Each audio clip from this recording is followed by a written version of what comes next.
Hello everyone, welcome to another episode of Thoughts on Education.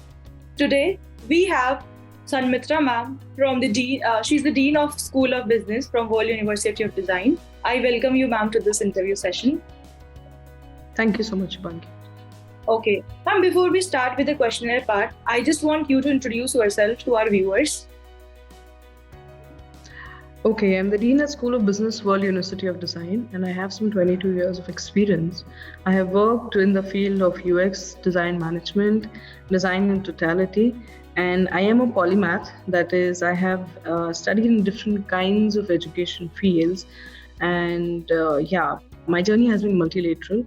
And to know more about me, maybe you can just Google, find out my publications. I have some 13 publications, a couple of books, and a lot of projects and international experience working in different fields, right from BFS to design, advertising, etc. But if you see, there's one common thread, that is design in my profile. And currently, since I'm working with the WD as an educator for School of Business, we are dealing with design business or design management in totality, a holistic view, wherein it's a combination of design principles and management principles together, resulting into design business. So this is a very niche field, and I think Shubhangi will take us ahead, and wherein I will discuss this later. Yes, thank you, Shubhangi. Okay, ma'am, you have been there with the education sector from some time now. So what are some of the key factors that keep you connected with this education industry? Sorry, will you please repeat your question? I'm sure. So you have been part of education sector from pretty long time now. What are some of the key factors that keep you connected to this particular industry, that you find fascinating about education sector overall?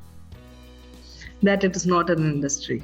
That is why I keep connected. This is a very different world. It's not like the industry wherein you just have one stakeholder and you just have to be reporting to one boss, one project. It's not that.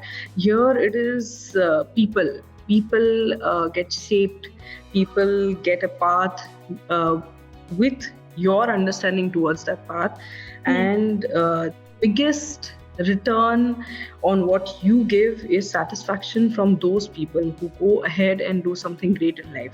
Like, for example, a couple of my students, alumni, one of the alumni, in fact, I'm very, very proud of her. She went ahead, she worked with Fractal Ink, and within a year, she's got an international level award. She's now become a manager into that place. I think that itself is way bigger than any singular project or any kind of raise that you would otherwise get in an industry. So this is something that keeps going. And another is love. These little students, they really, really love you a lot. They work with you. I'll never say there's this hierarchy between educator and students. It's rather we learn from each other.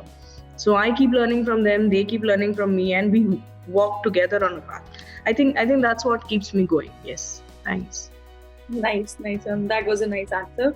So ma'am, what does the curriculum of World University of Design, specifically talking about the School of Business, ensure the best practice of industry? This is a very good question. In fact, there has to be a link within what students learn during their graduation or post-graduation levels, and then they go and work with the industry. They have to somewhere be ready to go and face those challenges which are there in the industry, go and face the volatility of industry, go and face the changes that are going to keep happening in the industry. So there's this very important thing that we follow at School of Businesses. We are not like the typical School of Businesses where we only study from the book. Okay, we have project-based learning, we have learning by doing, we have open book examinations. We believe that learning is not something learning by rote. We believe that if a student is learning through practically doing those projects together, understanding what are the nitty-gritties, then coming up with reports, your juries, etc., that learning is going to stay for longer. And also, when you're learning, what is taught is tomorrow when you go to the industry, how do you deal with real-time situations? Now, this not only through educators who work with me, but also we invite people from the industry to talk to students based on a given subject, based on what are the real-time projects that they are doing. Students also do classroom projects from the industry. This is one important thing. Another important thing is we teach students to relate to any problem as humanly as possible. We teach them sensitization, we teach them empathy, we teach them how do you look at a problem holistically. Now this in total is a pedagogy that is working, right? If you see subject wise, we have a 60-40 ratio, wherein we have those typical subjects of School of Management being taught and the subject of design being taught. So we don't really expect students to know how to learn to draw something, but to understand design in totality, to understand there's a difference in colors, to understand there's a difference in forms, to understand how do you relate to one designer, convert that design into an ROI. Basically helping any business in utilizing the power of design thinking, design strategy to coming up with a profitable business. So this is how we have our curriculum placed enough. Yes, if that answers your questions. Sure, ma'am. Ma'am, when you first came to the university, you might have a vision. What is the vision right now? Has it evolved over time, or what are you thinking that the university's top priorities should be when you talk about the, let's say, next 5 years? That's a very interesting question. So I must say, university is a family, you see, and we all work together. And we have been really fortunate to work under the guidance of Dr. Gupta. And I have seen university growing within these years to a very different levels, because his vision is something that we follow. And he is very futuristic, so we happen, and that's why exactly we happen to exist here, because all our new ideas, all our new concepts are accepted ASAP as we put them out in a proper plan, presented across, they're accepted. And because new ideas are accepted, we can give them to the students. Because we can give futuristic ideas, it goes ahead. Like for example, we have a couple of programs running. One is Speculative Futures and another is Global Goals Jam. Both of these are problem solution based methodologies, but based on future, based on what is coming tomorrow. See, we as humans can only think what is going to come tomorrow. We really don't know what will come tomorrow, right? But we want to be prepared as possible to face. And especially today's and change, it's not yesterday when it was like 10 years there'll be some change into the curriculum, or after 20 years. It's not that. Every 2 years curriculums need to be updated. Your vision needs to be updated. Like today I'm talking about artificial intelligence, tomorrow I don't know, I'm talking about going on Mars and living there, right? So all this, I think it's a team effort that we have over here, along with our Vice Chancellor, sir, and all the other deans together. We continuously work on this.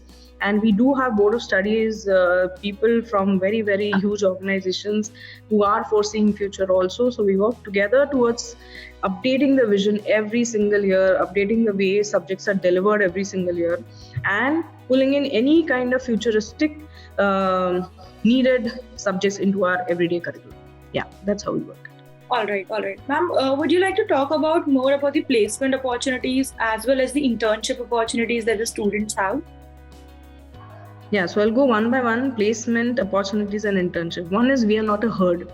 We are not a crowd of people, right? So we're not going to be like 50,000 people of the same type coming out. We will be people who have a very niche understanding of subjects, and hence we will be placed in very niche groups. And these niche groups are going to be somewhere on the top. They are at the level of C-level people.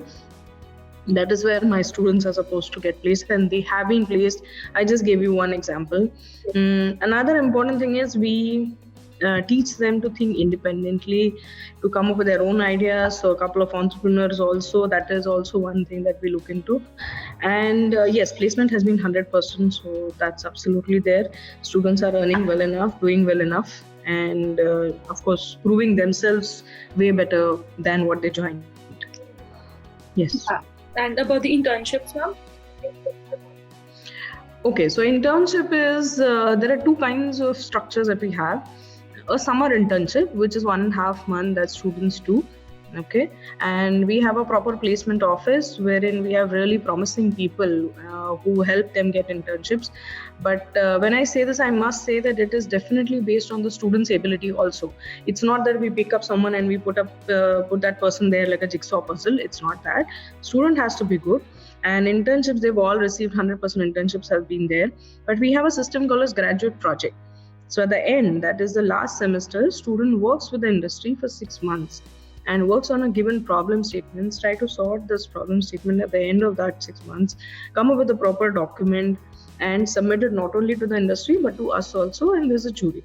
So these two things, I think, are going to make them as ready as possible to the world. And I think, yes, we, as of today, we've had 100%, and in fact we have people asking for our students.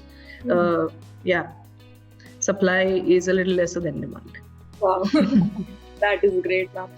So, ma'am, how is your relationship with the students of your college?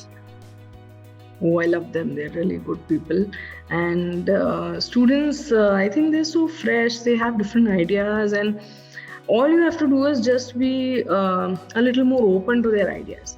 The moment you show that openness to their ideas, they also open up to you. They discuss. Like one of my students' groups was working on an idea of how do you really ease the challenges in intercaste marriages. Imagine students of 17, 18, 19 years, they work through it. They worked ahead. They worked with visual communication students and product students, tried to come up with an application, things like that. So students are thinking on very different levels. Another student is working on waste and how can we convert waste into something that is really useful.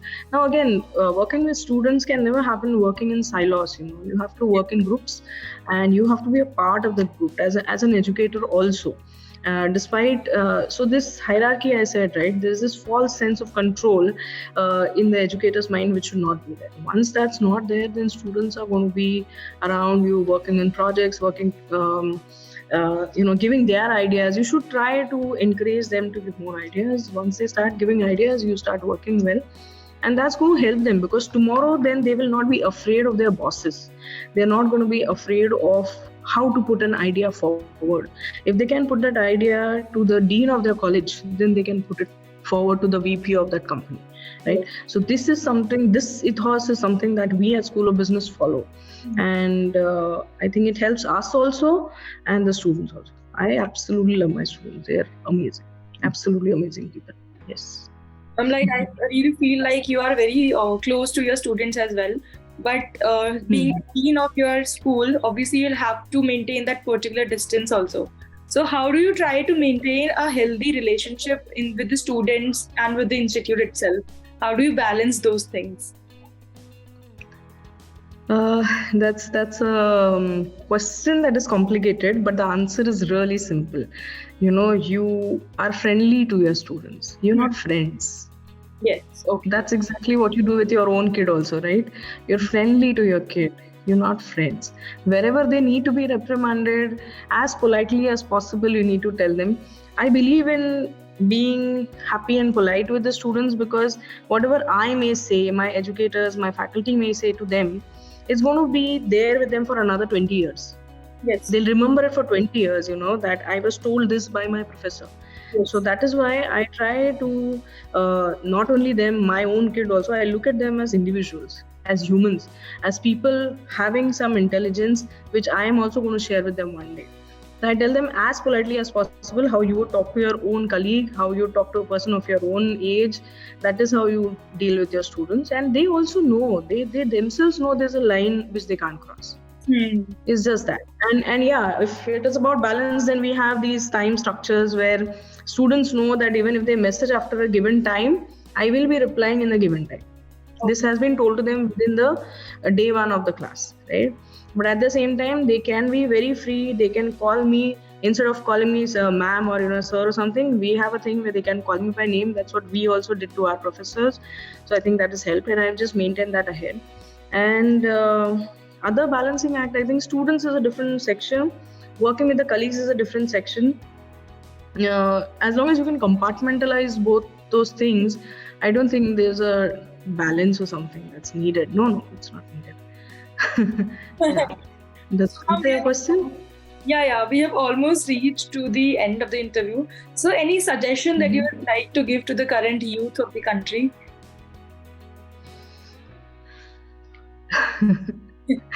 Thanks for asking this question. And I think even if I'm 90-year-old also, I don't think I want to give a suggestion to the youth, because I don't think they are different from what I am.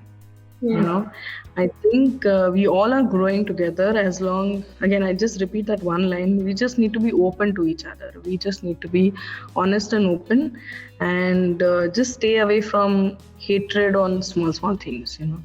Once that happens, I guess life is going to be good. But yes, even if you ask me this when I'm 90, I'm still going to answer the same thing. That's nice. Thanks. Yeah.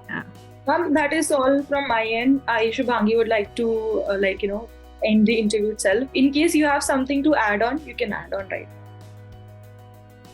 No, nothing. All the best. Have a nice day and keep doing good. I had interacted with College Dunia 5 years ago. I think that time also it was a great interaction. Today also it is. So all the best to you. Thank you so much.